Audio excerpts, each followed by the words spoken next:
Yes. Okay, so it's live. All right, Yes, no sir. sweat. You see some comments on the thing? Yes, sir. Okay, what you got? Is some people in there? All right, so look, check it out, y'all, man. This is the ISUPK, the Israelite School of Universal Practical Knowledge. Started out of 1 West Harlem, New York, under Commanding General Yohana. And we're here tonight to do the Brotherhood and the Sisterhood class. And what the Brotherhood and Sisterhood is, to us, it's our foundation. It's the foundation that we build everything on top of. It's what the Lord wanted from us, and it's what what Christ actually prescribed for us, so that we can get out of this hell that we living in. All right. So let me go ahead and share the class, and if I suggest everybody out there share the class, because tonight is going to be about endurance. All right. Y'all see what's going on with with the SNAP benefits already? People stealing already, but I guess we'll see what's going on with that. All right. Okay, so we got okay, so everything seemed like it's up to par. All right, give me 1 second, y'all. Okay, so we got okay, so everything seemed like it's up to par. All right.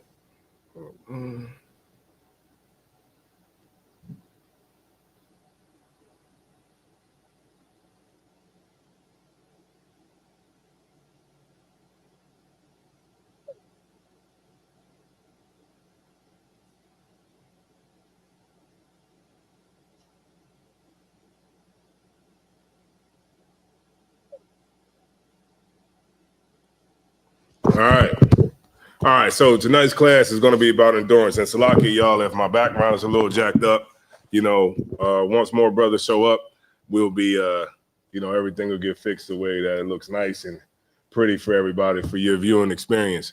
But as of right now, what we're going to be talking about is endurance. And the first thing I want to do before we get started is give the floor to anybody that might have any questions or anything like that. And young man, you can let me know if anybody in the chat has anything that they want to say. You can let me know. If not, we'll move on.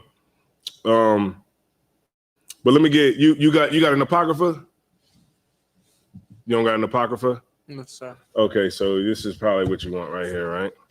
So I'm gonna go to 2nd Ezra. You know how to get around the apocrypha? Like, you know how, like Yeah, like go to. Okay, so 2nd Ezra 7 and 6. Let me see. Let me get it for you, and then I'll just hand this off to you. All right. And then all I want you to do is just read down, and then we're gonna go ahead and knock these verses out. All right. All right.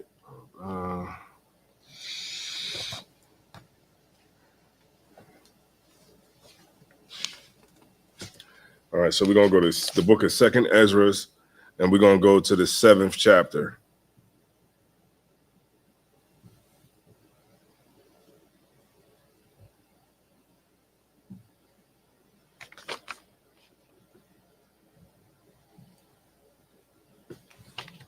All right, here we go. All right, so let me give you this real quick. All right, here you go. It's going to be 2nd Ezra. You see it? And it's going to be the 7th chapter. And we're going to start at the 6th verse. You see it?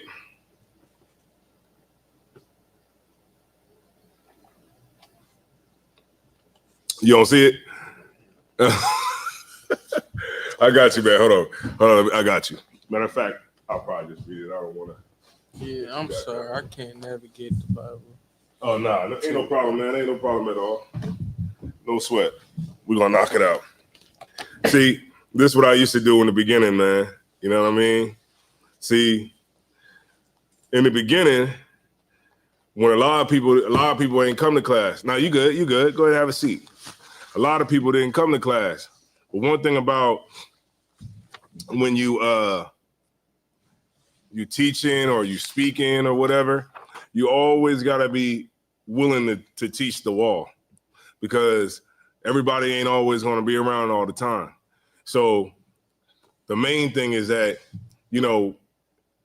you'll be able to, if you can be able to teach a wall, then you'll be able to do great things, young man. You'll be able to do great things. When we go out at the camp and we speaking and ain't nobody out there like that, then we'll just teach the damn brick wall. And long as you can do that, you'll be fine. All right. So I don't have no problem with reading because it's just the way I started. All right, let's do it. This is the book of 2nd Ezra, and this is the 7th chapter, and we're going to start at the 6th verse. So it says, there is also another thing. A city is builded and set upon a broad field and is full of good things. All right, and one thing too, just so everybody know, that the Apocrypha is in between the book of Malachi and the book of Romans. So when you read the book of Malachi, that's when the Persians and the Medes were ruling. And then it skips all the way until when you get to the Roman Empire. And the one thing that's missing is the Greek Empire. And they took that out because this actually shows how the oppressor came into power, right? And it actually calls him, the wicked, of course, you know what I mean? So this was taken out. I believe it was in the 1800s. Y'all could get me right on it in the chat. I think it was maybe about the 17 or 1800s. It was taken out because they said it was non-canonical, of course. But it absolutely is.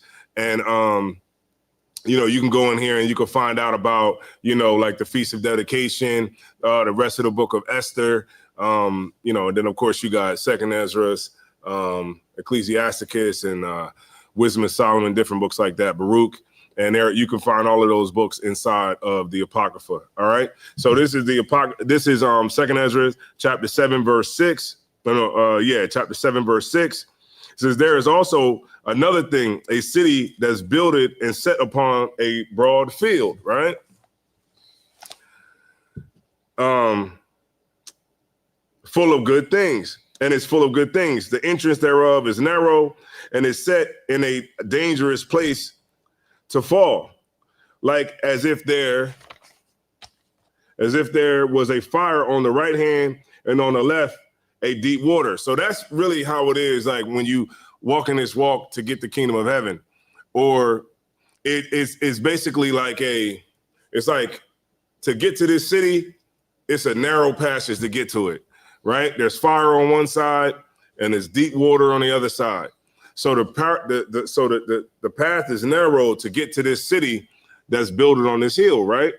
It says, and the only path between them both, even between the fire and the water, so small that there could be one man go there at once. Right. So imagine this path. This path is very, very narrow. It's so narrow that only one person can go at a time. See, in the church, the path is wide, right? You see 40,000 people sitting in there, listening to somebody sing and dance all day. $50,000. I said $50,000. 60,000 people going to some church where, the pastor is going to tell them 1,000 plus 1,000. You know what I mean? And they're going to clean everybody out. And that path is wide because everybody's there. It's nationally accepted. When it comes to the truth, it'd be one brother at a time, one sister at a time. One brother wakes up to this truth, another sister wakes up to the truth, and it just goes back and forth. Maybe two brothers might come in at once. Sometimes I've seen 4 or 5 brothers come in at the same time. But the path is very narrow. All right. So it says, if this city now were given unto a man for an inheritance, if he never shall pass the danger set before it, how shall he receive this inheritance? Meaning this, when you come into this truth, there is no option but class. There is no option but learning this truth. And there is no other option but going through the narrow path.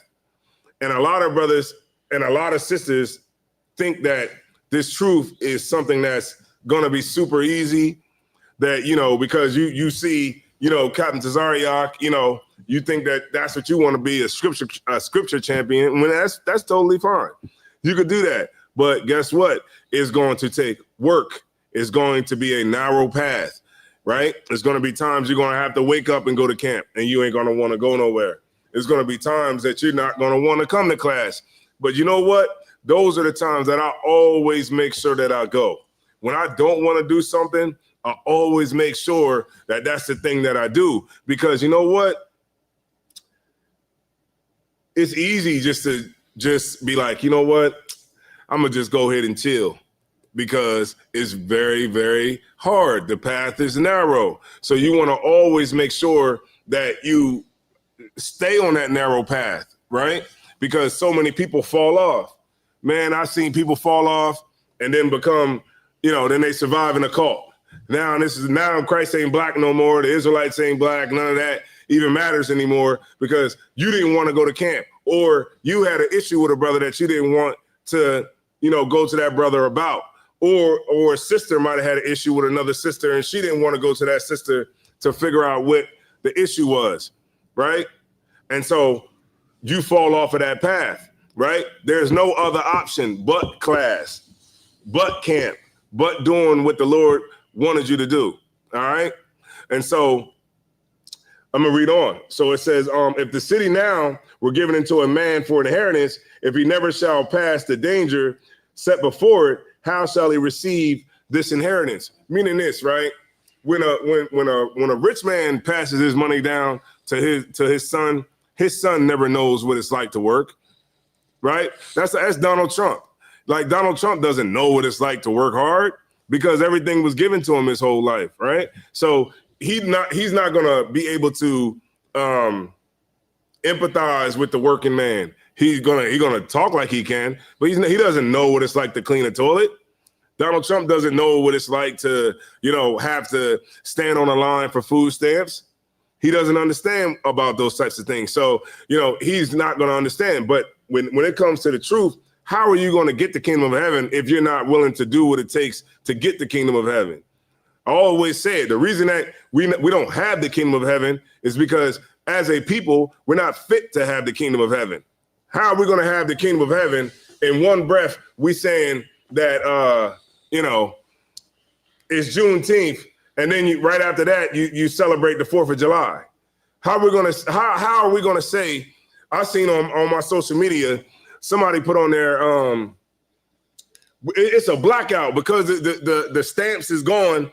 It's a blackout now. Now we ain't gonna go to no stores, right? In November, we ain't going out on Black Friday, right? We ain't buying no food for Thanksgiving. They want to play with us. We ain't gonna go out and do nothing, right, this month. That was the goal. But guess what? Now the food stamps comes out. What are you gonna do now? And we still, protesting. We still not gonna eat Thanksgiving dinner. That's why we not, that's why we don't have the kingdom of heaven, because we're too double-minded and we don't stand on anything. I ain't seen another blackout post on social media. Once they said that they was gonna start paying out partial benefits, now I guess all of the, I guess Thanksgiving is back on. So y'all, you see my point here. It says, verse 10, and I said, it is so, Lord, that said he unto me, even so also is Israel's portion, because for their sakes I made the world. And when Adam transgressed my statutes, then was decreed that now is done. Right. So now it's going to be harder. Now we got to work. Right. So now when you are in this truth, or, you a sister in this truth, and you wake up to the truth, then now the work starts. Now the Lord has given you the opportunity to come back and learn who you are and, the things that you're supposed to be doing to serve the Lord correctly. And now that you understand these things, now it's time for you to work. Right. So it is no falling off. Right. I don't care if you've been in the school for 5 years, 10 years, 15 years. I mean, think about it. Right. Commander General Yohana been in the truth longer than everybody. And he still do the class every Monday night. So what's your goddamn excuse? You know what I mean? What's your excuse? General Hyman still do classes on Mondays and Thursdays every damn week. And he been in the truth longer than you. And so what's your excuse? Right? Oh, you tired and you want to go home. Your girl tripping. She tripping. All right, I understand. She tripping. You know? And you know, and we gotta stop looking at the truth like it's a slavery. The truth is not a slavery. You know what I'm saying? Like a slavery is what, you know, don't call off, you know, don't call me talking about I can't make it to camp. You know, you ain't got to do all of that.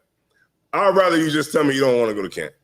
That'd be more honorable than you trying to treat me like, you know, like the oppressor, of course, you know. So today's class is about endurance. It's about having the mental fortitude, having the things necessary for you to move forward, the tools, rather, for you to move forward, man, and not let those things go, all right? Because one thing we don't want to forget is why you're here. Don't forget when you first came into the truth and you wanted your name so bad. It was just, you know, that was just all you wanted to do was just get your name, you know? You even tried to throw hints at it, little subtle hints about getting your name. Oh, it'd be so nice when I get my name. Yeah, I hear you. And then you get your name and you fall back. You know, a lot of brothers coming in this truth. You know, you all you want to do is get your name and be a trooper. You carry two signs and that's as far as you get in the truth is the trooper, right? What you want to do is you want to keep that endurance up and you want to be able to master something in your life for once and be able to be who the Lord calls you to be. All right. Let me drop that. Let me get I'm gonna go to Ecclesiasticus 12 and 12. All right. Ecclesiasticus 12 and 12. We stand in the Apocrypha.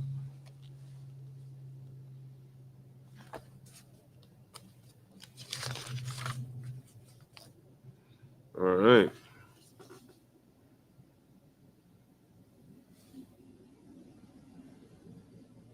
Okay, Ecclesiasticus 12 and 12. Oh, wait a minute. Hold on. My bad, y'all. It might be Ecclesiastes. Hold on. Let me see. I'm going to just check my scriptures real quick. We're going to hold it down till the brothers get here. Let me see.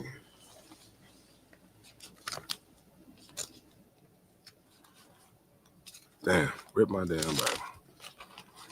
All right.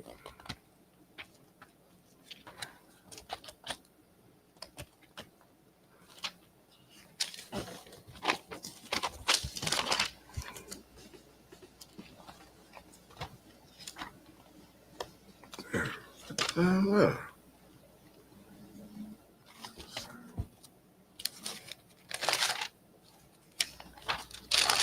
Let me check Ecclesiastes real quick, y'all. Hold on.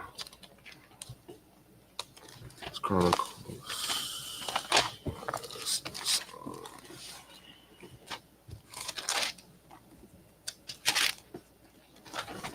All right, so Ecclesiastes 12. Let me see if that's the right scripture that I need.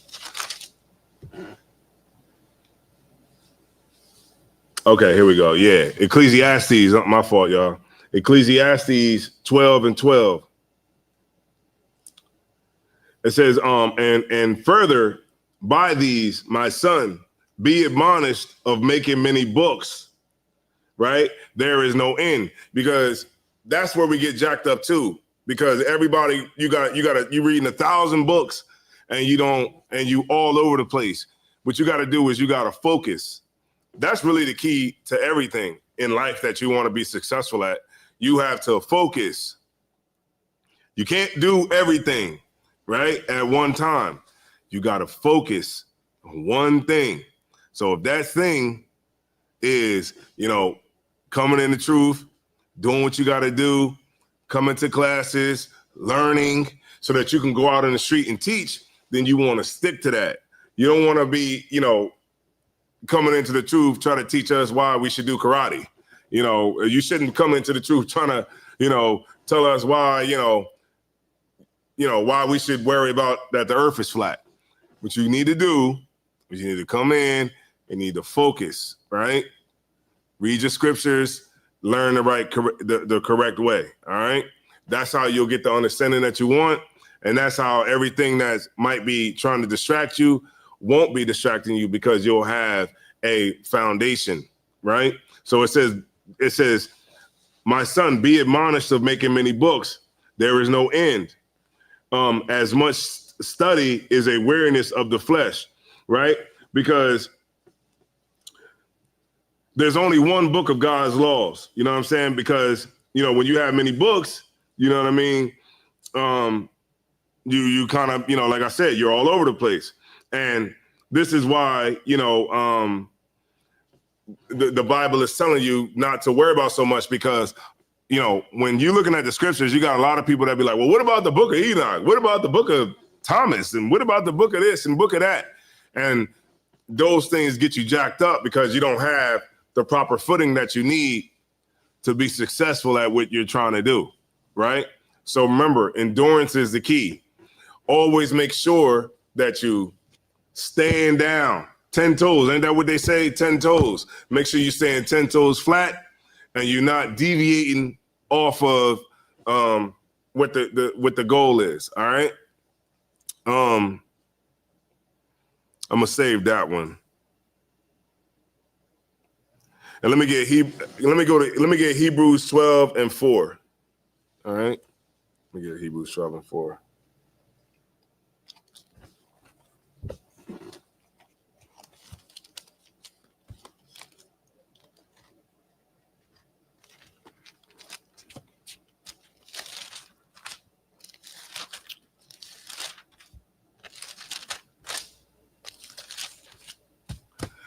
You got your Bible? You got an app? You do? Yes. All right, you got an app. What did it say? Where you at? You at Hebrews 12:4? It says in your struggle. No, that's I'm sure you in Hebrews though? Yeah, ain't no problem. Yeah, just yeah, if you got the app, man, you should be there before me. I got the old school. I'm in the book. All right, let me see. All right, so we're gonna hold it down, man. I want to who we got in the chat? You can see that, right? Yes. Who we got in the chat? We got Officer Dashian. Officer Dashian, what's going on? Shalom, Mark. You're having a hard time reading them names, huh? The Rib of Priest and Officer Lakarab. Okay, the Rib of Priest Officer Lakarab. All right, yeah. Do me a favor, y'all, man. Share the feed, man. We talking about endurance, right? So we got some brothers that's got a lot of endurance. They on their way here right now, right? Weaving through traffic. All right. So let me I'm gonna go to Hebrews 12:4. All right, and it says, "Ye have not resisted unto blood." Right. So what's being said here is this: you come into this truth to serve the Lord. We ain't got persecuted. Ain't nobody coming and you down.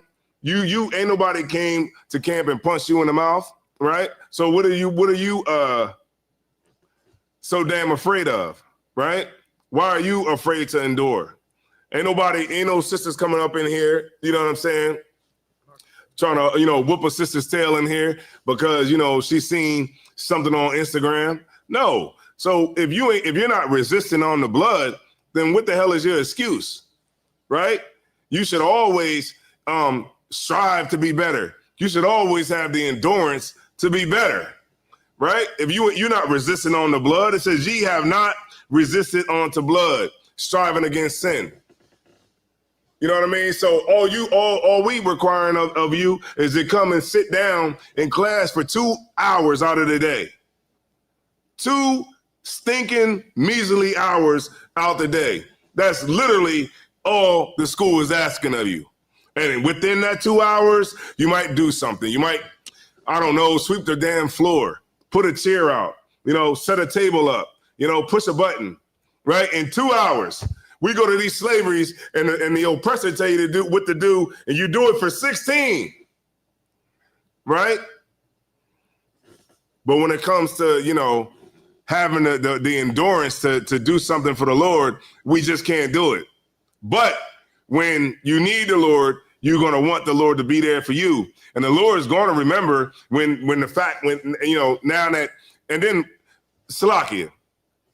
And if you a brother that can't endure, then I mean, what the hell are you going to do?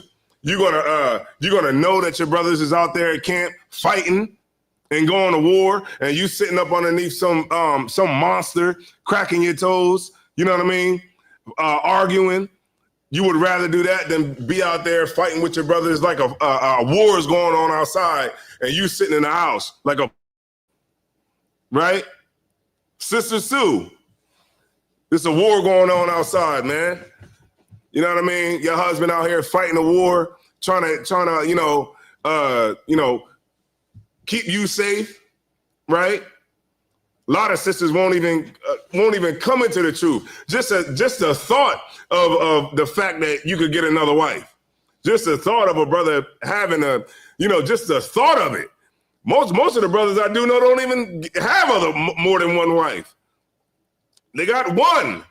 And there's women that will not even come to the truth, man, and get everything the Lord is trying to give you for the thought of a nigga having another woman. As if they go out to the club and they're talking to a dude that only got one woman. Come on now. We can't be that foolish. You can't be that foolish, right? Hold on, let me see. Slack it, y'all. Shalom, Lord Christ. Hey, Shalom, Lord Christ. Hey, Cap, Salakia. I'm running so late, I'm not going to get there until about like 8:25. Man, just go home, man. All right, Just have a good night, man. I got this, man. All right, Lord Christ. So, you know what I'm saying? Like I was saying, you know what I mean? Like we got to understand, like, let me focus back in. Ye have not resisted unto blood, striving against sin. Meaning this, the things that you go through in this truth is not as bad as you would like them to seem, right? And so what it's saying is here is that you can, you haven't resisted on the blood, so you can do the work, all right? Pretty much, all right? Let me go here. I'm gonna save that one. Let me go to 1 Peter 1 and 13, all right? 1 Peter 1 and 13.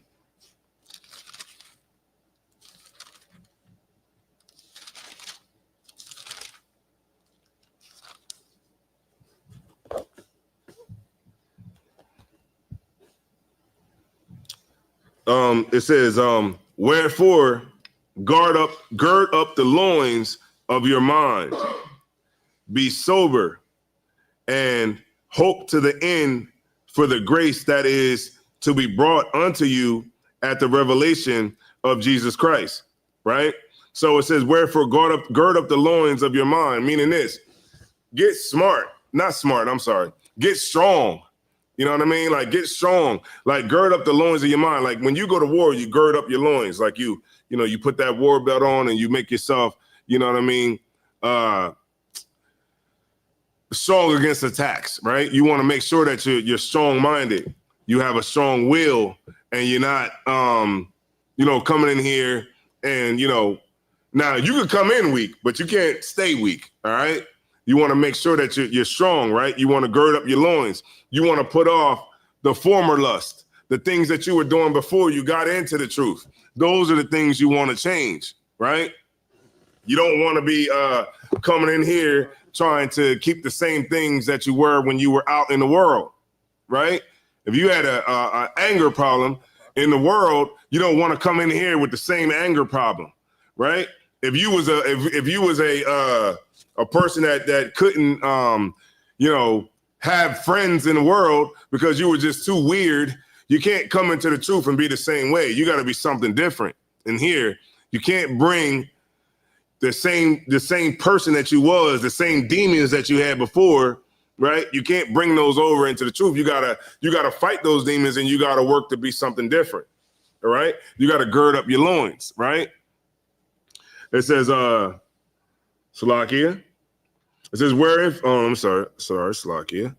1 and 13. Let me get back to 13. It says, wherefore gird up thy loins of your mind, be sober, right? You want to be clear-minded, right? When you're dealing with the truth. You want to be clear-minded when you're going out here in the streets and you're talking to people and you're dealing with people. You want to be a clear-minded individual. You don't want to be a drunk. You don't want people to see you as, you know, just because we can drink liquor and we don't smoke weed, that doesn't mean that you can just be overly, drunk when you're in the truth, right? You can't do those things. You have to make sure that you're sober, which is clear-minded, all right? It says, and wherefore guard up the loins of your mind, be sober, hope to the end for the grace that is to be brought unto you at the revelation of Yahweh Shai Mashiach, right? As obedient children, not fastening yourselves according to the former lusts in your ignorance, right? So when you come into the truth, you don't continue smoking weed. When you come into the truth, you don't continue doing the things that you were doing before you came into the truth, right?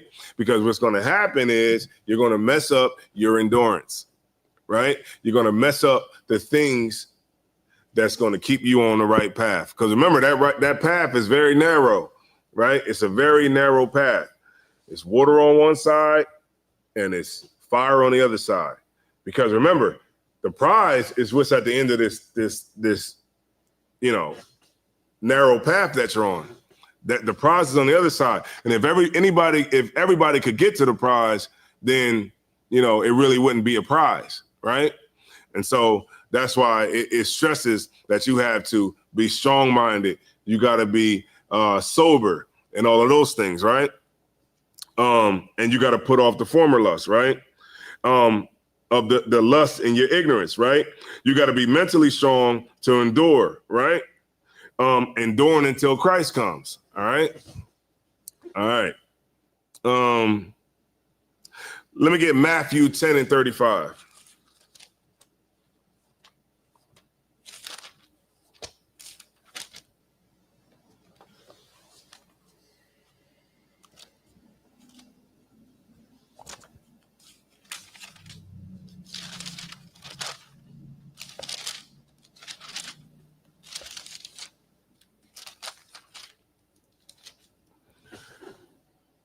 Let me see.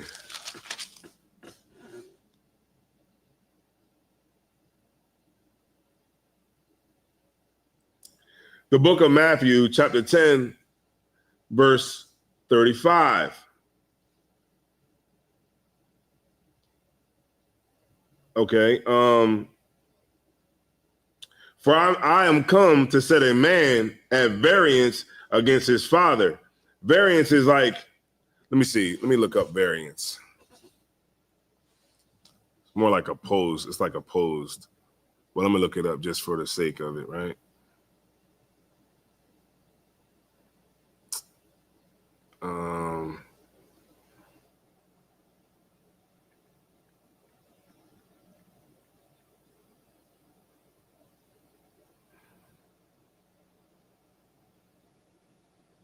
The fact of variance, the fact or quality of being different, right? Divergent. Y'all seen that movie before, right? The state or fact of disagreeing, quarreling, right?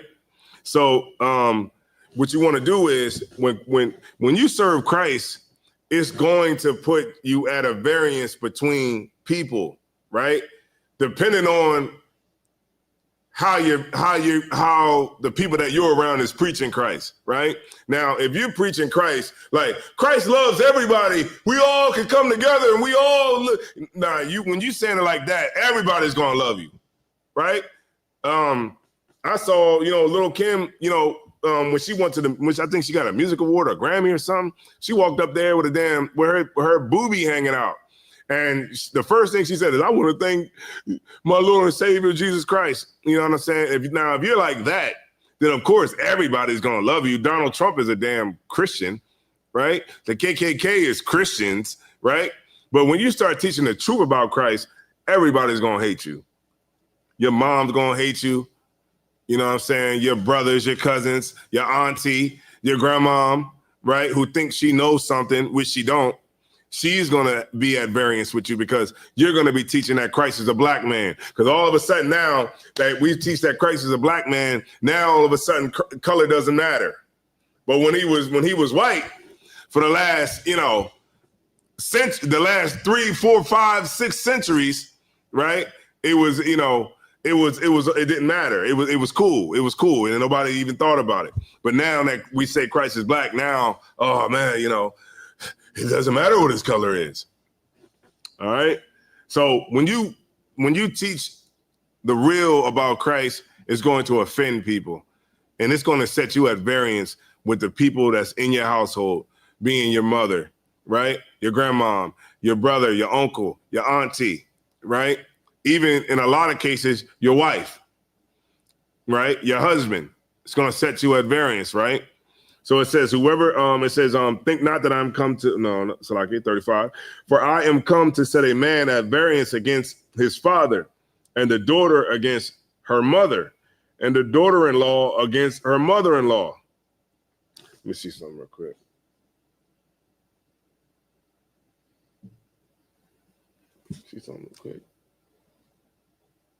Oh, okay.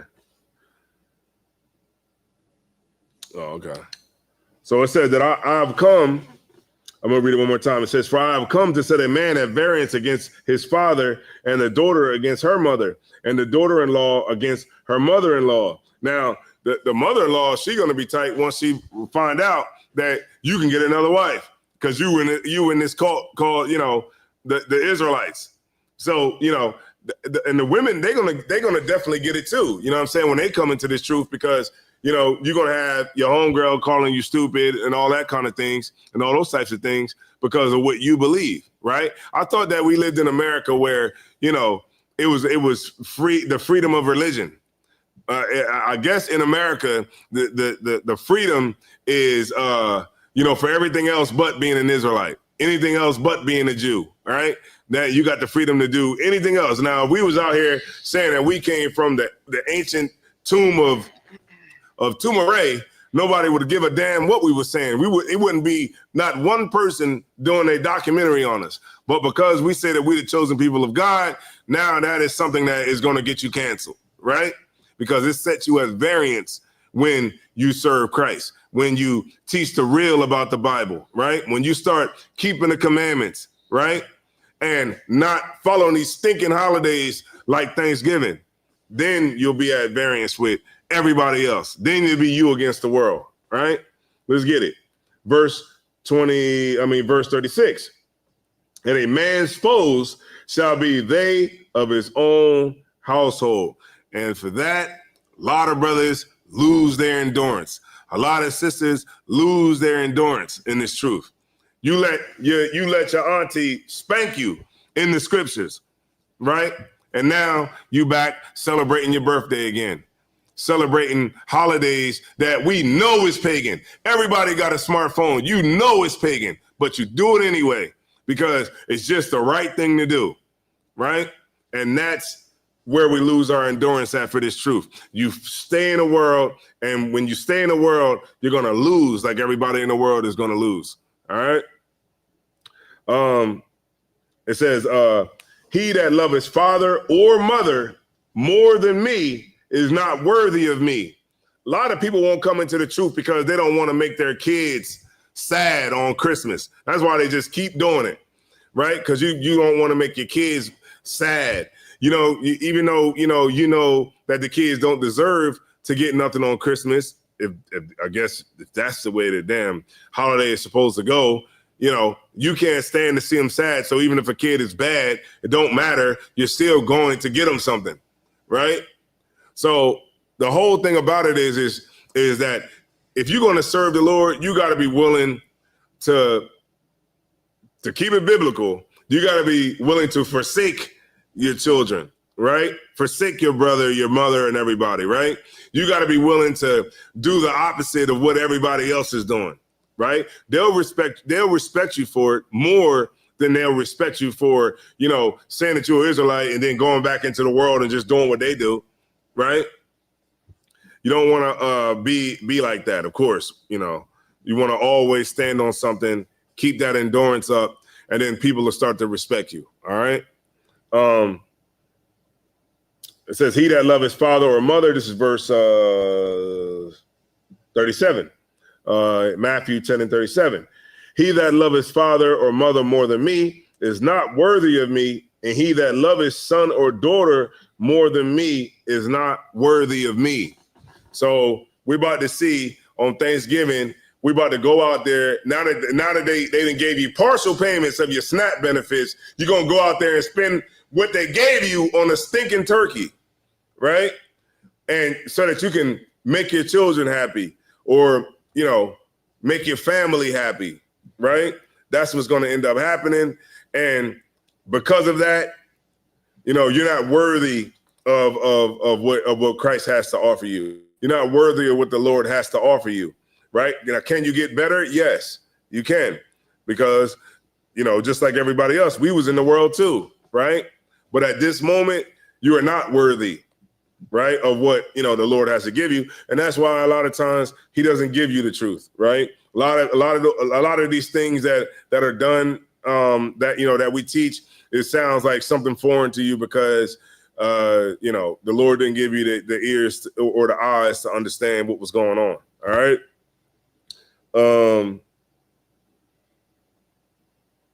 Verse 38. And he that taketh not his cross, your cross is your burden, right? He that taketh not his cross and followeth after me is not worthy of me, right? So if you in a house and you're not taking up that cross, then you're not worthy of following Christ, right? If you want to stay home all the time because you just feel like it's just better to just chill in the crib, right? And that'd be the craziest thing to me. Cats will be like, you can never make it to class, but you can always make it to work. Ain't that something? That's kind of wild to me, right? You can always make it to work, but you can never make it to class. Your car always work when you got to go to work, but it don't work when you got to go to class. That's kind of wild right there to me. You know what I'm saying? You better have some to keep that endurance. That's what you better do. All right. Let me go to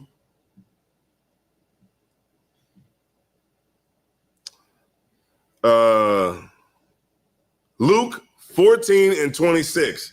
Luke 14:26. Let's get it, y'all. Who we got in the chat?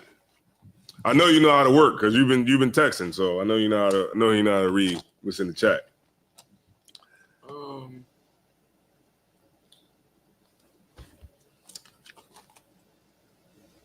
Luke, let me see. Luke. Young man Michael Love. Young man Michael. Okay. Y'all in here? Let me see. What? What you say? Luke what? I didn't hear you. You said Luke what? You said his name was Luke. I didn't hear that last part you said. No, I'm saying what Bible precept are you Oh, it's Luke 14. Luke 14:26. Luke 14:26. All right.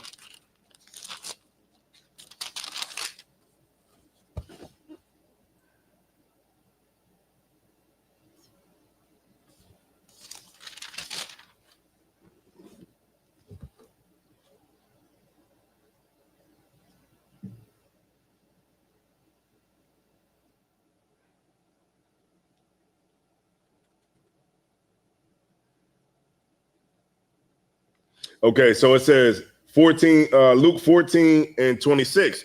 It says, if a man come to me and hate not his father and mother,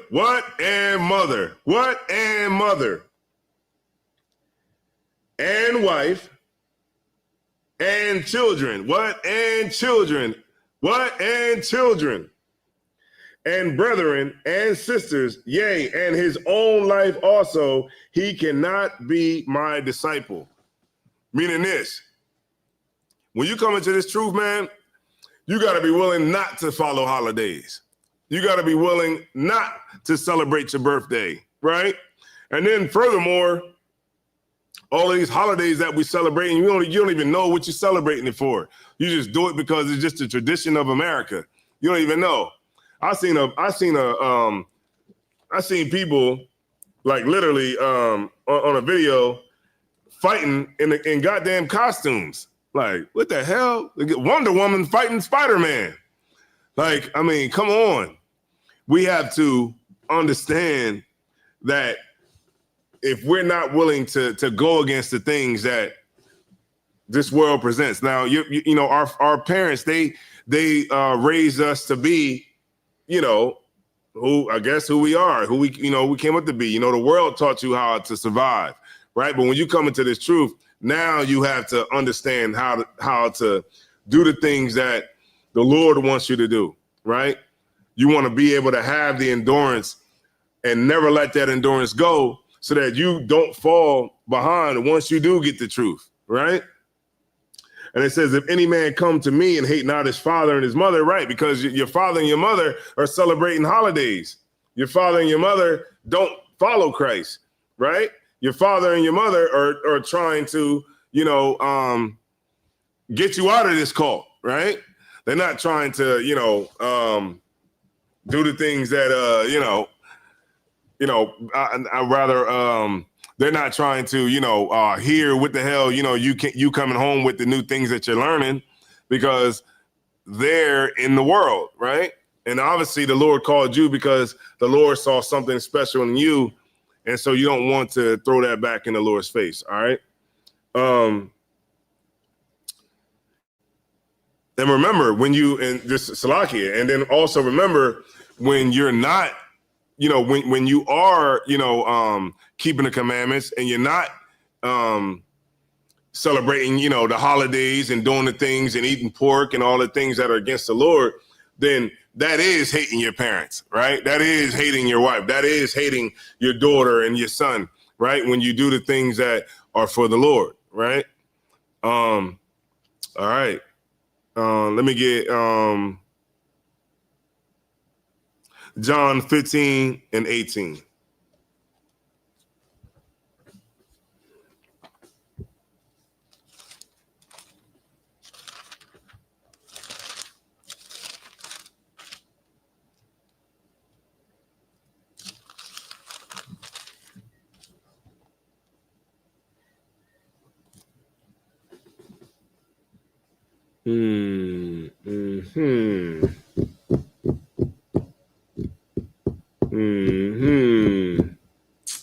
All right. John 15 and 18. If the world hates you, know that it hated me before it hated you, right? And this is where a lot of people get jacked up, because you seem to think that you know, somebody's you know, a lot of people will leave out the truth because, you know, you feel like people are hating on you more because you're in the truth, right? So you give them what they want and you leave the truth, right? The reality of it is you know, you ain't did enough work for people to be hating on you. You know, you just you have an overinflated ego, and you're really not doing as much as you think you're doing. So, you know, a lot of that you know, stuff that you're talking about, you know, people are hating you, they're really not hating you for anything because you don't do enough work for people to hate you. All right. So what you want to do is you want to understand that when you're serving Christ and the world hates you, like I've been at camp where, you know, they've thrown stuff at us, and, you know, the Muslims pull up, and, you know, and people come and spit and do all kinds of crazy stuff because you are teaching that blacks, Hispanics, and Native Indians are the true Israelites, right? Now that's real hatred, right? When you know, but not a lot of the stuff that, you know, people be telling me. They be like, well, you know, she don't like me that I come and I cook for the class. Like, come on, right? You know what I mean? Like those types of things, yeah, she might dislike the fact that you're doing it, but at the end of the day, man, that means absolutely nothing, right? You want to always keep that endurance. And then let me tell you something, man, like when people know that you're not going to, you know, be shaky off of anything, they're going to respect you for being that way, right? They're going to make sure that they respect you because they see that you actually stand on something and you have a foundation like we always talk about. Right. Let me see.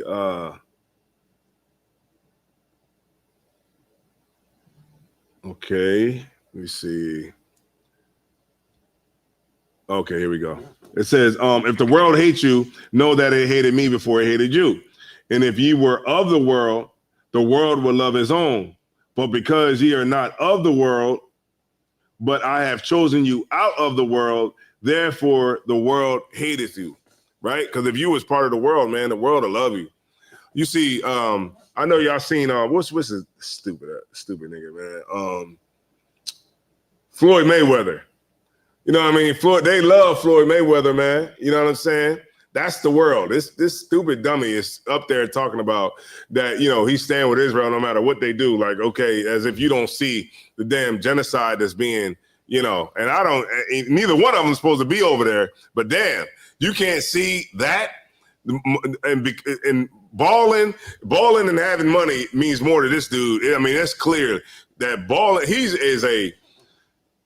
somebody should have knocked him out. That's what I think. Somebody should have knocked him out, then he probably wouldn't be where he at today. But you know, that's clearly somebody who has sold their soul to the devil. You know what I mean? When you could get up there and just completely just disregard anything that has. And then what makes it so crazy is that he actually thinks that if he goes up there and says that he supports Israel and he has the backlash and he really thinks that that's really helping the Jewish cause, I guess. I don't know. Y'all get me right on that. If y'all think that, you know, he's actually, you know, it actually means anything because he's saying that he supports Israel. I don't know. It just seems like it's kind of weird to me how, you know, you can get up there and just be a puppet. You know, Floyd Mayweather, man, he'll never be the greats, man. He'll never be like Muhammad Ali, ever. He will never be like Mike Tyson. At least Mike Tyson went to jail for rape, and he's still better than goddamn Floyd Mayweather. Who's better than Floyd Mayweather, man? Let me see. Who's better than him, man? Terrence Crawford. Anybody is better than that nigga there. He's a damn idiot. Like, he just shows like he'll do anything to keep up his image. He'll do anything. Anything. You know, like he'll literally do anything. All right. Let's I thought that was going on. Sloggy. What's going on? Little case. Yeah. So let me get let's go up to 19 real quick. I'm gonna just focus everybody back in, man. John 15 and 18. And then we're gonna bust this this parable of the sower down, all right? All right, sir. I got it. This is the book of John, chapter 15 and verse 18. Mm-hmm. If the world hate you, you know that it hate me before it hated you. Right. For a lot of these Christians, man, the world don't hate you, man. Everybody in America is a Christian. Every single person that's in America is a Christian. Everybody. I see strippers with damn crosses around their necks, praying before they get to the bag. Right? Everybody's Christian. Even the Muslims are Christians. Everybody. Right? I don't give a damn if you're an atheist. You're still a Christian. Because how the hell are you an atheist celebrating Christmas? I even when you say you don't believe in God or Christ or nothing like that, you still celebrating Easter. You still going out there taking your kids to an Easter egg hunt, right? Because you are a Christian. Go ahead. Verse 19. If ye were of the world, the world would love his own. Yeah, we know that. The world will love his own. Glorilla got a Grammy for the best gospels. Was it gospel album? The best gospel album. The gospel song, man. You know what I mean? That's crazy. Like, come on now. You know, this is the world loves his own, right? But if you're not of the world, keep reading. Whatever you got it. But because ye are not of the world, but I have chosen you out of the world. Right. The Lord didn't choose the pastor. He didn't choose the pastor. Why would he give the understanding of the Bible to some big head Negro who don't know nothing? Why would the Lord do that? So that you could run off and just do what the hell you want to do with the truth? No. Lord ain't gonna give it to you. Remember, the road is narrow. It's narrow. It's water on one side, fire on the other side. It's very, very narrow. And if you think that the church is a narrow road, it's not. Because guess what I see when I was a truck driver? Churches. Guess what? Guess where they were? In every nook and cranny of America. I don't give a damn if you was in nigga keep running Mississippi. There was a church in the backest of the back. I got lost and found a church. Damn. I was lost. And I seem to find churches. Crazy. What we say? I was lost, but I found. Right. Still found a damn church. I found churches on the mountains. On the side of mountains, there was churches. That's heavy. You know what I mean? Like churches are everywhere. The world, man, look, man, being a Christian ain't nothing new. You think just because you a Pentecostal, oh no, you know what? I'm just like y'all. I'm agnostic. No, you're still a Christian. I don't give a damn what you say. You're still a Christian. If your pastor is not pulling out a goddamn what's that thing that you pull down? The thing that you put a projector on. The movie screen. A projector screen. If you're not pulling out the goddamn white erase board and saying, okay, look, this is what the Bible, you know what I mean? Here, we got to go here to this scripture, blah, blah, blah. He ain't doing that. If he ain't telling us we Israelites, he ain't telling you the truth. I always wondered this about the truth, right? Think about this, right? Every single Israelite group, right? And I'll say it like that. I'm not even going to call them a fake Israelite group, right? Every single Israelite group out there wears their fringes on their t-shirt, right? Damn near, I don't know I think it might be everybody. Y'all get me right. Everybody says Shalom, right? Concept. So it's like, this is the way I think, because I always be thinking. Now, it's either everybody's right and we're wrong, or everybody's wrong and we're right. Right? Try that on. That's how I think. I be like, wait a minute, everybody got fringes on their t-shirt? Go ahead. So like you said, if I may, or everybody just trying to reject us and trying not to be like us. Because they not us. And they not us. But see, in that, I look at that and I say, this is right. Right. Why would I go with something that everybody accepted? That doesn't make sense to me. You know what I mean? Like, I never lived life like that. Like, when I knew I was in the truth when we was at camp that one time and we was at Villanova and everybody out there hated us. Then I started thinking, like, why does everybody hate what we're doing?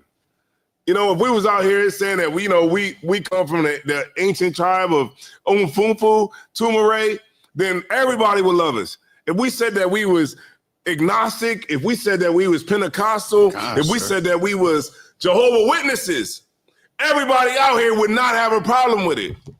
But because we say keep the law, get off of drugs, get out of gangs, you know, get ourselves together so that, you know, the Lord doesn't have to be angry with us, and then people throw stuff at us for that, I'm like, oh yeah, I'm in the truth.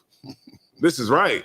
Because why the hell would the whole world hate us telling black people to get themselves together so that we don't have to be on the bottom? Who would hate that? Black people even fight us on that. Who would hate you telling people that we need to get ourselves together? Go ahead. Go ahead, say it in the mic. Uh-huh. I was saying that even Christ's own hated him when he was bringing this to him. Mm-hmm. You know, they were choosing people who committed crimes. Mm-hmm. So that's crazy. His own people that supposed to be following Christ and love Christ and want to do what's right, they even reject him. So Mm-hmm. even a Christian can be like, yo, you know, we can do this and love Christ, but Christ had never followed Christmas and Thanksgiving and none of them things. Christ was telling you to stay away from all that stuff. Mm-hmm. But he hated Christ for them loving another God. That's right. You know what I'm saying? That's crazy. And Christ Yeah. is telling them don't love them guys. Man, look, man. Well, you know what? I'll be like, oh man. You know, and you know, half of me. Okay, it's part of me that has compassion, of course, right? But then the other part of me be like, fuck those food stamps, right? It's a lot for my language. But I just be thinking sometimes like, now, not saying that for the people that need them, right? You old, you know what I mean? You need them. It's a lot for my language, right? But you old and you need them, or maybe if you young and you need them. But if you a bad bitch and you talking about, if you know, I'm just saying that I'm using that term loosely. If you claim yourself to be a bad bitch and you know what I mean, you getting niggas and you on, you know what I mean, you on food stamps, maybe that might be the thing that we might need. Maybe this might be the Lord, you know what I'm saying? Like trying to make us understand that we need to start focusing on how we gonna eat if the government don't give us no damn subsidies. Right. You see what I'm saying? Like I kind of like, that's the way I think. I think about like things like that. Go ahead. If I could, sir, that when you bring it out, it's heavy because, you know, no food stamps is a gift. And them gifts destroyed our heart. Right. Because at a point in time, you know, back then, we had sharecroppers. And they know how to live off the land. You know how, you know, your grandma was out there picking string beans and she was planting the rows and, you know, planting potatoes and watermelon and corn. They know how to do them things. Now sisters don't. Mm-hmm. Brothers don't. We don't know how to live off the land no more. You know, Esau done got control of the market. He got control of the land. He got control of everything that we want. You know what I'm saying? Mm-hmm. And he gifts that to us in a food stamp card to go buy his product. You know Right, what I'm saying? exactly. It's still a circle of money going back to him. Right. You know what I'm saying? At the end of the day, we don't make any funds off that. We don't Exactly. make any money. We don't have no control. You know what I'm saying? Oh, you know, there's a brother at my slavery. He got a farm in Brazil. You know, he from Brazil. He got a farm in Brazil. And he said right now in Amazon, in the Amazon River, China got all the boats buying up all the soybean in Brazil. Mm-hmm. They said they can't. He said China bought so much soybean that it shot it up, the soybean market up, just by buying their soybeans, buying all the soybeans. Right. You know what I'm saying? And that's why it's so important, man, that we get back to it. You know, like when we go out to these camping trips, man, Delaware, sir, man, bring your your butt out there to the damn camping trip.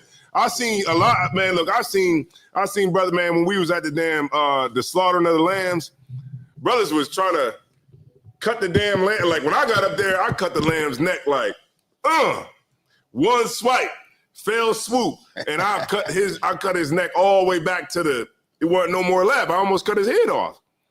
Cause I was like, you know what, I'm gonna do it. Some brothers was up there like cutting like you was cutting butter. The damn sheep was like, no.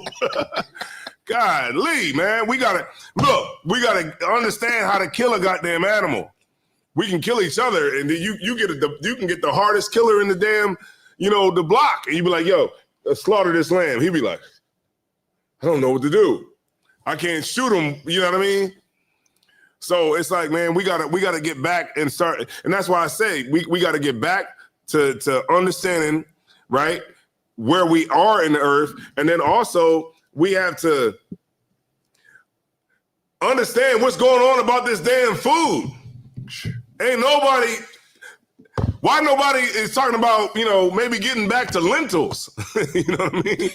Lentils, goddamn beans. Right. Lentils. Get back to lentils and rice. Right?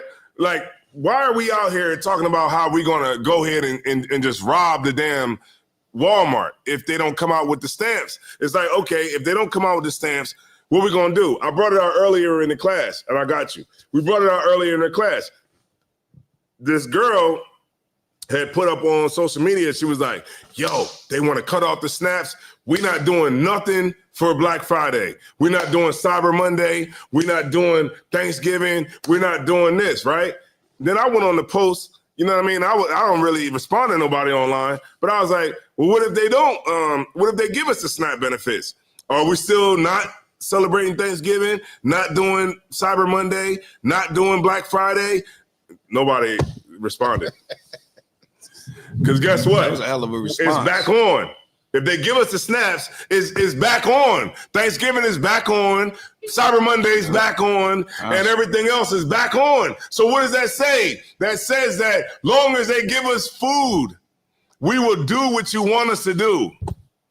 Go ahead. Slakia. You know what's crazy about the whole situation too, Otto? What you bringing up is like, them Walmarts is inside the neighborhood of the hood. Like, really think about it. If they go into them neighborhoods and going to these Walmarts inside your neighborhood, you are cutting out the food supply. Not only that, you are giving the president what he wants to. Mm-hmm. Trump wants you to call chaos because he want to send in who? The damn Slacky. He want to send in the daggone troops. He want to come inside your neighborhood and fortify that whole neighborhood. Get rid of everybody he can. So exactly. So why will you fall into that trap? Why would you even tear up your neighborhood? Because you're not going to the suburbs, you're not going to Wegmans, or you're not going to Costco's, you're not going to all these big name suburbs grocery stores. You're gonna go to the Walmart that's near your neighborhood and you'll tear it up and you will have no food. Your grandma can't get nowhere, SEPTA not taking you nowhere, Delaware community bus is not taking you that far out. So how the hell you supposed to get food? You know what I'm saying? Look, let me give an unpopular opinion, Tasha Yum. Niggas ain't hurting for food. No. Let me just say that. Niggas ain't hurting for food. Niggas got money. You got women with eyelashes and weave. The weave be like $500. Yep, concert. Bags. We look good. You'll see a woman that's 300 pounds with long Brazilian yaki running down her fat behind back talking about food. You know what I mean? Because we are going to look good. Even though we're poor, right? You'll see a brother that don't got a car with Balenciagas on, right? Because we are going to look good even though we're poor. We have the bread. It's just that we want to celebrate Thanksgiving so damn bad that we're willing to go in here and force Thanksgiving, right? Because it's just like when the Lord is trying to free you. It's just like the Lord was trying to free us back in Egypt. Right. The Lord is trying to free you, right? The Lord is showing you the white man is the devil, right? He's showing you that he's trying to cut off the food stamps. So he's the devil the Bible speaks of. And maybe we should start focusing on how we're going to put ourselves in a better position so that we don't have to go into a goddamn Walmart and run out with a cart of food. But we don't want to do that because we want to look good. And we still want to get SNAP benefits, right? We want to look good, and we still want to be in Section 8. See what I'm saying? We require the flesh pots, and this is why I say that a lot of those things, as far as with the SNAP benefits and what the Lord is trying to do for us, man. I think that the Lord is just trying to really make us understand what's going on with, our food. Like civil rights never taught us that. We never even put a military in place to prevent us from going back into slavery again. If they wanted to put us back in slavery, man, I know niggas be like, yo, I got the gat. You going back in slavery. Go ahead. Salakia, sir, if I may, did you, Salakia, sir, real quick, did you hear about what was going on with the Nigerians and Donald Trump? All right, here we go. Yeah. Here we go. Yeah, Donald Trump, and then also Sudan too. I've been seeing some videos about Sudan, man. That's crazy. They putting 100 people in a grave and then just burying them. I'm like, damn. So now the white man gonna have to go and crush that nation because what they gonna do? They ain't got no drones. Go ahead. I don't want to bring up other things too. They've been shooting up the boats down there in the cartels. Yeah, They that's a shot rough up- one right there. They shot up so far a total of 15 boats that he had confirmed that they talk about, but they're doing more. And he also it's a proposal bill on the table that he said any boat that's going that off that Gulf in the Caribbean, they're gonna shoot to kill and they ain't gonna ask no questions. Yeah. And you know, because a lot of those brothers down there, like in Venezuela and all of that, they made like cocaine their lifestyle. You know, like, you know, you got families that have like survived for generations. Like, imagine that. Your great grandma farmed coca leaves. Your grandmom farmed coca leaves. Your mom farmed coca leaves. Now you farm coca leaves. Like, it's like, you know, it's like, what else are you gonna do to make money?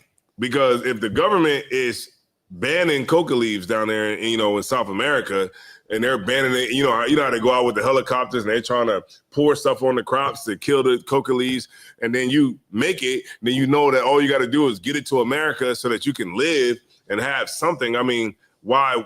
I can understand why you would want to be out there on a boat, like this, going towards America. You going, getting it. You ain't stopping. They know, goddamn, this boat ain't stopping. Like, cause if it's a boat that got like, people just kind of chilling, you kind of just cruising a little bit. This boat be, the waves, you hitting the waves and going up the boat. The boat is headed towards Miami. God damn. I can understand. Look, I can say that I understand why they're doing it. You know what I mean? I'm not saying that it's right that, they bring in coke. Right. But I can understand why they're doing it. Because what the hell else you going to do? America that starved out the country. The dollar ain't nothing in Venezuela.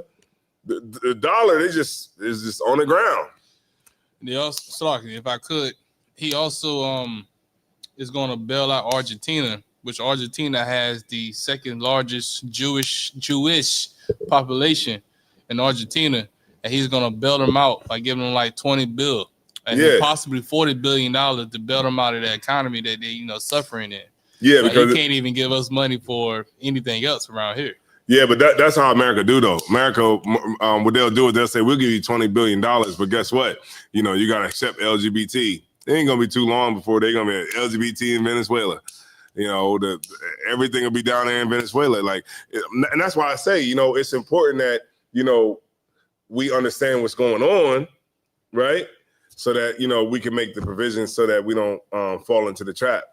That's why I be like, man, I don't know what people are thinking, especially in these times, because I mean, you got people. What phone is out right now? You got the iPhone 17? He probably do. Oh, I thought you about to. You got it. Do. I knew you was about to get it. The iPhone 17, how much is it? $2,000, right? $2,000 for a phone to watch twerk videos. Damn, you could do that with a $50 phone. They got the $2,000 to watch twerk videos and goddamn fight videos and nothing smart. Instagram and Facebook. That's it. That's it. Like, you ain't doing nothing. You ain't sending no faxes. That's right. You ain't sending no fax. You ain't checking no daily stocks being traded. Nothing. You're not doing nothing on that phone. I know that the iPhone 17 does a whole lot of stuff. It got a whole lot of power. And all you doing on there is watching, like, yo, check this out. That's all you doing on it. You ain't doing nothing. They just got you for $2,000. And guess what? You're gonna make payments on that phone. You're gonna make payments, and you're gonna pay for the monthly service. And guess what? If you don't do it, they cutting it off, and it's gonna mess up your credit. That's what I'm saying. Like, we gotta understand what's going on. We ain't got no problem with food, man. Everybody got an iPhone 17, an iPhone 15. And then, one thing, Thashiem, I saw the thing where women said they won't even talk to you if you got an Android. Yeah, that's true. Yeah, you got an Android, you pull out that Android, they go like, he's a brokey, right? What that mean? No, I don't know. All right, so let's focus back in. Endurance, right? Let's go to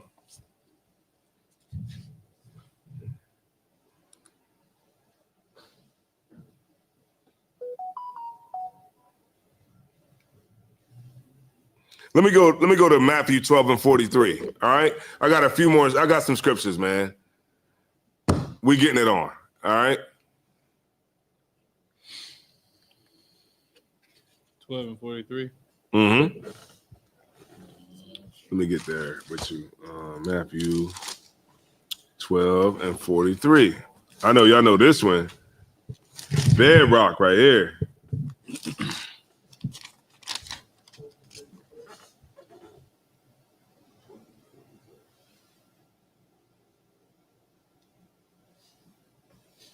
All right, sir, I got it. Mm-hmm. All right, this is the book of Matthew, chapter 12 and verse 43. When an unclean spirit is gone out of a man, he walketh through dry places seeking rest. That's the first battle that a brother gonna get in the truth, man. That's the first battle you gonna get, right? When that demon leave, that's the first battle, right? Read on. And Salakia, dry places seeking rest and find none. Right, because remember, when you come into the truth and you stop smoking weed, or you stop smoking cigarettes, or you stop, you know what I mean, being a whoremonger, or you stop doing the things that you were doing before you came into the truth, now those demons that you had on you, now those demons are going to walk through dry places, right? Because they always going to want to get back in you. Because remember this, remember when Christ cast the demons into the pigs, what did the demons say to Christ before he did it? I know y'all know. Anybody? Before Christ cast the demons into the pigs, what did the demons say to Christ? Anybody online?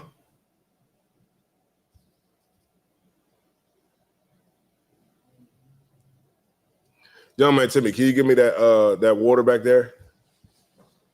The water, I appreciate it. Anybody know what the demon said to Christ before he cast the? You can come up before before the demons got cast into the water. I appreciate it. Before the demons got cast into the pigs, what did the demon say to Christ?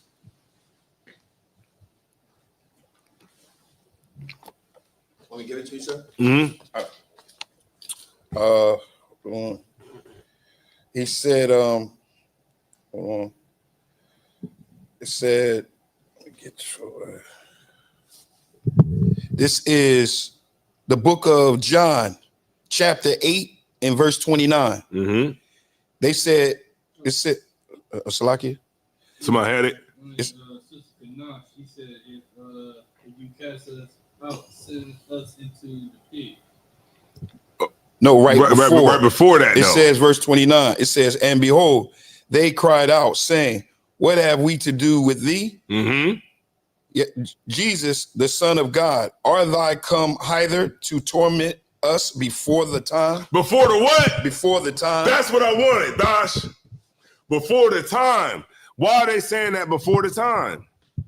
Are you going to cast us out before the time? All right, anybody could just say it. Because I'm thinking it's because they're saying before the judgment, before the final judgment. That's how I'm thinking they're saying it. You on to it. But before the time. Like, why are they saying, why are you casting us out before the time? How to put it? Because the demons had a time on them.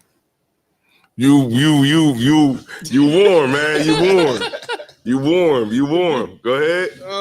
Man, I'm saying the demon had he got a purpose too, to make sure that he put him to the test.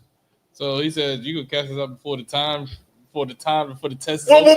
What's the time though? What time is it? No. What the bro? What's the time though? Hold on, Cap. I'm not gonna say it. Anybody got it online? No, nobody. Before the man, let me see. Sister said before the man fought the mall. That's not it.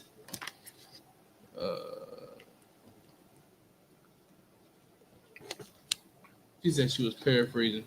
Sister could not. Before the time. He said, this is a good question. Y'all want me to give it to you? Concept. Before the death. I said that. I said it. You didn't say that. I didn't say that. I said that when I said Mr. Twab. I said it when He I didn't was say here. that though. Well, that's like When I it. was right here, not when I was at the mic.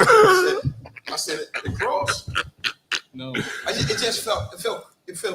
felt Christian like to say it. That's why I ain't But say before it. the death? I said the cross. Yeah. I should have said the death. Yeah, before, because remember, what are demons there to do? They're there to kill you. Yeah, he said, don't cast us out before the time, because the time is when you die. And then they'll leave. Right? It was enjoying it. Right. But a demon leaves right before you're about to die. Concept. Yeah, the demon's gone. Because when you jump off a goddamn roof, or you jump off a building, that demon leave you right then and there. And you be like, God damn.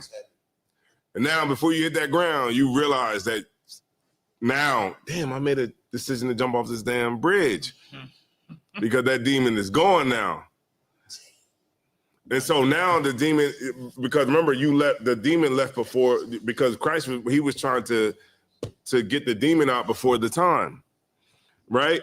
And that's why they was like, okay, well, all right, we'll send us into these pigs over here.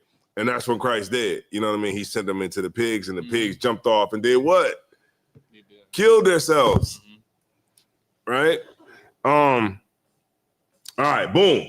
So when an unclean spirit is going out of a man, he walketh through dry places, seeking rest, and findeth none. Then he saith, what? I will return unto my house from whence I came out. And when he is come, he findeth it empty, swept, and garnished. Meaning that the demon wants to get back in you, but the demon understands that now you're in the truth. And now, you have more, what's that word called? You have more sensitivity. you jogging my memory. Like your walls are built up more. It's more fortified now. You know what I mean? Because now you in the truth. You want to say something? Hold on, I'm thinking of what you're trying to say. How can I put it? I know it's not. It's like like before when the demons were coming, you didn't have that wall built up. But now that you came into the truth, now you're stacking those bricks up. But those bricks are pretty strong now. So now the demon is like, look, I got to get back in this person. But now he's finding that now you're not dirty anymore. Everything is swept. Like their house is clean now. It's swept and garnished, right? But let's read on. Verse 45. Right. But see, what I wanted to bring out too was that now that that it's come that he found it empty, swept, and garnished. He wants to get back in. Why? Because the demon understands you. The demon understands that you like a certain thing. So now that demon is going to do the things that the demon knows that you like. You wanted to say something, Dash? Nah, sir, I was going to finish reading. Go ahead. All right, this is Matthew chapter 12 and verse 45. Then goeth he and taketh with himself 7 other spirits more wicked than himself. Mm-hmm. And they enter in and dwell there. And dwell there. And the last state of that man is worse than the first.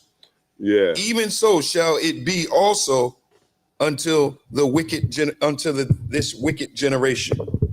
Verse 46. This is why endurance is important.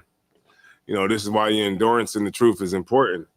Because remember, demons leave you for a season, and then they come back, and then they leave, and they come back, right? And they leave, and then they come back. That's how it works. You think that just because you get higher rank, demons don't still try to tempt you and still try to do things to get you off of what you've been taught, right? Those things still happen. But when you come into the truth and you sit in these classes and you get the understanding on how to fight demons and the tools necessary for you to be able to come out victorious on the other end, you learn that by being in here. You think you're gonna fight a demon that been with you since the goddamn garden? Right. The demon's been around way more. They ancient just like you are. You know what I'm saying? I say that word ancient because we've been here, over and over, right? So but that demon is ancient, more ancient than you are. You know what I'm saying? I don't know. You probably had that same vice in a different world. You know what I mean? A different lifetime. You probably still was a drunk in the medieval ages, right? you falling out and getting drunk and falling in the straw. You fall, they wake you up like they roll you over, you got straw all over your face. Right? So the demon been around long before you even could conceive of it. So you better be careful, all right? And that's why being here in the truth, man, we understand and we can help you how to fight those demons. Go ahead.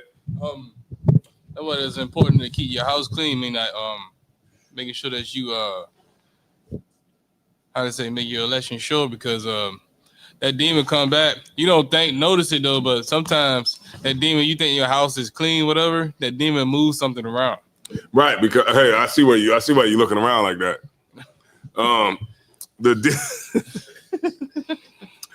Because remember, that demon is big and the demon is tall and that demon is beautiful. Right. Mm-hmm. Right? It ain't ugly like how, they try to make you seem like, like movies will make it seem like a demon is ugly and it's easy to stay away from a demon that's real ugly. But that demon is nice and that demon looks real good. Look, people will still smoke cigarettes even though it say it causes cancer. People will still eat them noodles. Remember the noodles? Remember the noodles? This went viral.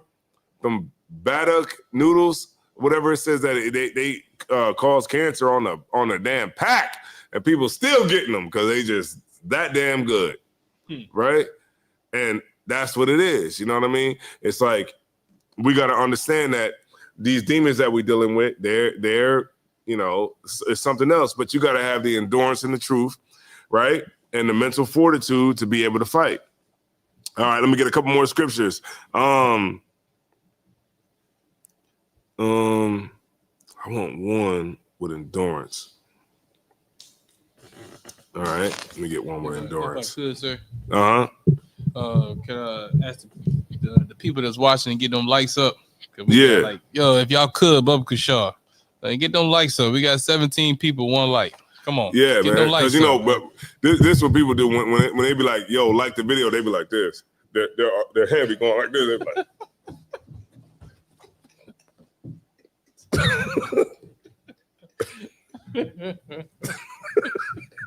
He was like, the demon control. You gotta be like. Sad, man. It's crazy. You can't control it, man. Lights up. They won't do it. That's how it be. But let me get two more scriptures. All right. Let's go to Ecclesiasticus in the Apocrypha 2 and 1. That's crazy. Get up there.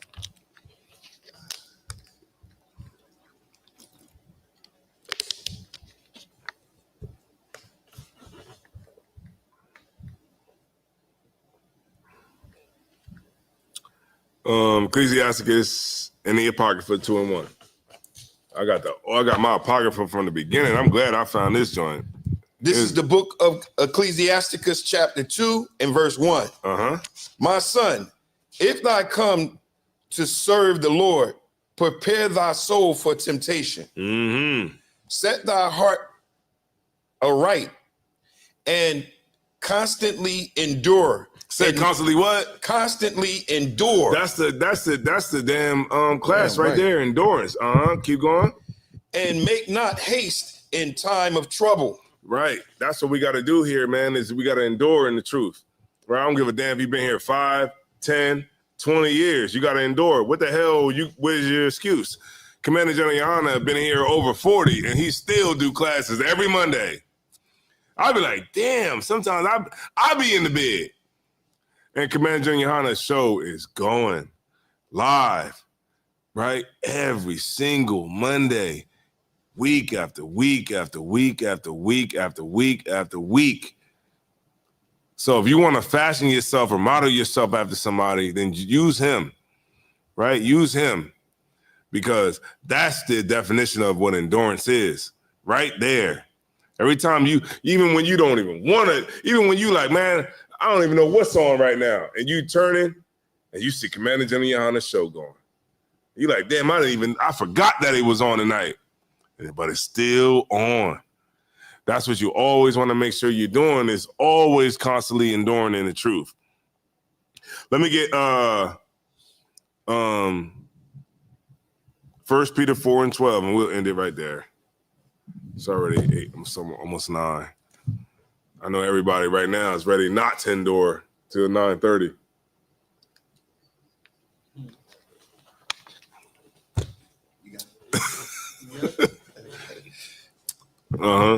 This is the book of 1 Peter chapter 4 and verse 12. Beloved, think it not strange concerning the fiery trial, which is to try you. Right. You're right. Because remember, when you come into the truth, it is going to come with things that's going to try you, right? You ain't going to want to go to camp, but you need to go. You ain't going to want to come to class, but you need to go. You ain't going to want to cook dinner for class, but you need to cook it, right? The fiery trial is going to come. But remember, we ain't resisting on the blood. Ain't nobody coming smacking the fire out your mouth, right, for coming into the truth. No. So all we require you to do is get here for 2 stinking hours, you know what I mean? And while you're here, grab a chair, right? That kind of rhyme right there. While you're here, grab a chair. You know what I mean? That's what the Lord requires of you, right? Go ahead. As though some strange thing happened unto you. Mm-hmm. But rejoice in as much as ye are partakers of Christ's suffering, that when his glory shall be revealed, ye may be glad also with exceeding joy. There you go, man. That's all it's about. That's all we're here to do. Brotherhood class, sisterhood class, that's all we're here to do. You know what I mean? It's just to give you something to look forward to, man. I think that every brother, every sister need to be up in this truth, and you need to be putting your brick in and stop sitting home on the sideline, especially if you're a brother. If you're a brother and you sitting home, you know, watching everybody from the sidelines, but you always got something to say on Instagram or social media, you are a punk. And nobody ever told you in your life that you're a punk and that you don't need to be saying anything, because you are not even in the game. You are a sideline cheerleader, you know what I mean? And you basically, you know, have no merit on anything, because you are less than a man, because you can't even go out on this, even get down with something that's going to even attempt to try to free your people. So you are a sucker, right? And that goes for women too. You know what I mean? You can't even come in here because you so hell bent on, you know, a man having one wife. That, I mean, even though any nigga that you ever talk to in a club in the world is going to have more than one woman, you think that he's just a single man and he's only going to talk to you on the phone. You think that this nigga don't got 5 other women that he talking to? Maybe 10. Maybe 10. Or more. Why in 2025 are people so damn stupid? I don't know. It's the weed. It's the weed. It gotta be the weed. Because man, these women out here believe in fairy tales. Literally, these songs is like ridiculous. You know? And they be like, if women don't even got one nigga, women, you know what I mean? The women out here like, you know, I'm messing with this nigga, I'm messing with that nigga, I get these niggas. And you think that a nigga is gonna be like, hey, baby, you're my only one that I'm ever gonna talk to, and he's gonna get SHITTED on while you just, you know, handle him any kind of way because you listen to Megan Thee Stallion? You think he's gonna sit here and just give you all his money? These women are crazy. I'm glad I was born in the 80s, man. I was born in the 80s. I ain't gotta worry about that. Yeah, it's rough, man. Yo, man, Timmy boy, you got hell, man. You know what I mean? Because I tell you right now, the natural progression of a woman is you're gonna meet her, she's gonna be dope, y'all gonna have a relationship, y'all gonna start fighting, and then y'all gonna have a baby, and she's gonna put you on child support. And that's the story until the child is 18 years old. They're gonna garnish your wages until you're 18 years old, until the baby's 18. That's it. That's the trajectory of relationships in 2025. It was even in I don't know, the 90s and the early 2000s. That's it. You're gonna meet a woman, and then y'all gonna be cool at first. Then y'all gonna have a baby, and then y'all gonna start fighting, and she's gonna hate everything about you. And then she's gonna go to the white man and put you on papers. And then they're gonna garnish your wages, every single job you ever get until that baby is 18. End of story. Love story in America, right? And if you're married, yeah, she's getting half of everything. It's crazy. That's it. I mean, what do you want to say? We've seen so many examples, right? Go ahead. But he's still not gonna get rid of her. You're gonna be at every baby shower, every wedding, every grandchild graduation. You will see her for the rest of your life. Yeah. Now that's a happy ending. Yeah.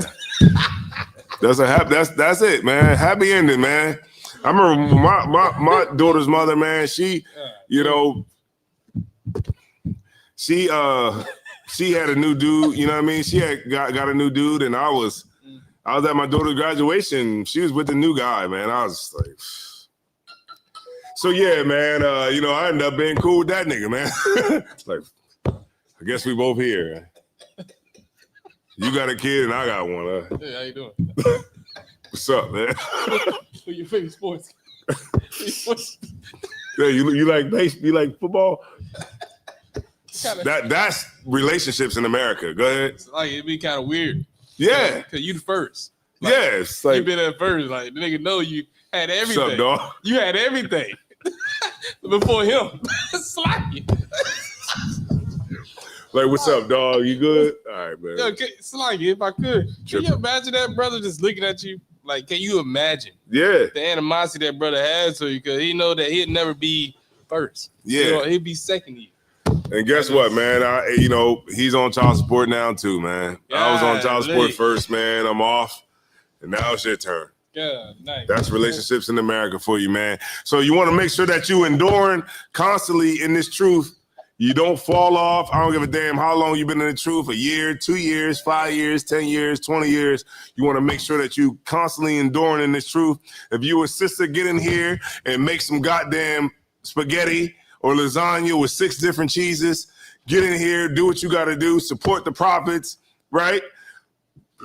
That's how you endure in this truth. That's how you stay strong, man, when it comes to serving the Lord. And with that being said, I'm going to turn the class over to Priest and Officer Taziad. You just got to turn the you got it. Okay, you got it. Okay, most time correct. Yeah, just turn the camera so that you can show the brother up there. You can actually turn it. You could actually turn it too if it don't get you all anywhere you need to be. Good. Good. Concept. You good. There's ISUPK security announcement. Rules for new brothers and sisters. When a new brother and sister come into the school, they are off limits for 6 months. They are to be saluted only. They are here to learn and shed themselves in the world. If they need transportation, the teachers will arrange. After 6 months, if the brother and sister was in an interest of a particular person, they are to seek counsel from their heads. Make sure you go seek counsel for the camp leader or the leader of your city. Don't go to another brother and secretly go behind their backs and then go do something. It'll be a big mess. Mhm. righteously. That's the reason why we got rules in far as marriage. Right. You know what I'm saying? It keep you out of count. Right. You know what I'm saying? Tithes, which is a commandment. Numbers 18:21. Aisha 3:8. Malachi 3:8-10. Means something in Hebrew. Aisha 10% of every penny of the increase of the Lord give to General Mayat or teachers preach fund. You know what I'm saying? Free will offering for priests, not mandatory. Whatever amount you would like. All right. So if you still want to give a bottle to the school, that's fine. Bring your groceries in here. That's fine. You know what I'm saying? Bring them in here. You know what I'm saying? So we can righteously give it back out to the community. You know what I'm saying? Because brothers and sisters out here still need something to eat. If you want to know about Israelite groups, I think you're supposed to just pay in groceries. But bring your groceries in here. You know what I'm saying? Don't leave them in the grocery store. Bring them in here. We know what the people are. Let's see. Upcoming holy convocation is feast dedication, right? Concert. What's the date? December 24th. Is it 24th? December 20th. It's somewhere around there. December 24th. Just check the calendar. We got the new calendar up on online. Just check that date. Get that date. Let me see. Remind Akim and Aqua to check the bulletin board in the hallway. If anyone wants to be a trooper in the school, start wearing all black. With that, Amaju, you get one courage salute to the brothers. Men of Israel, Amaju Shabbat, Amaju, Barak, Yahweh Hashem Yahushua Barakatam. Got the top. Sorry, sisters. Get one courage salute to the sisters. Men of Israel, Amaju Shabbat, Amaju, Barak. Yahweh Shema Atam B'Hashem Yahushua. That's the top. I don't want to break the alpha. I don't want to break the alpha. That's yeah, right. I want to